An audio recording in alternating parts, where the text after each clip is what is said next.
if we take the north-south stuff without wishing to get into the minutiae of it, because I think we lose the general focus of it.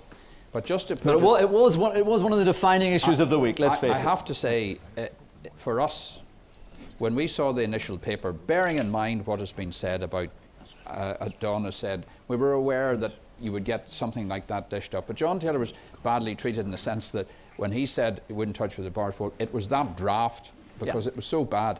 And people have to understand that the thing that had been the downfall of the previous agreement, as John Alderdice rightly says, here we had the whole thing coming out again, and of course, without going into the history of it, David made his comments and others.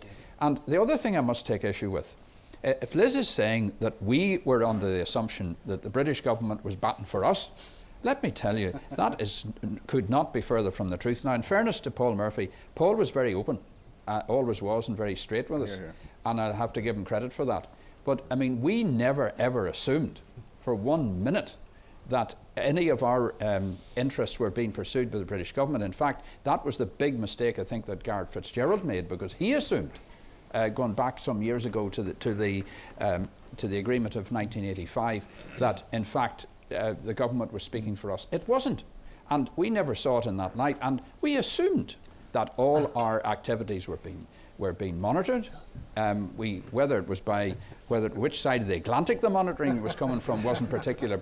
We used to joke and we used to talk into the fire alarm in the ceiling to make sure that they heard. Because at a very critical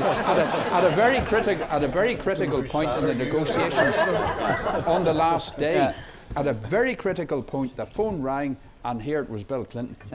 And we said, there you are, you know. Well, so unusually for unionists, you felt the whole world was against you. No, I think but of course it was, you see. And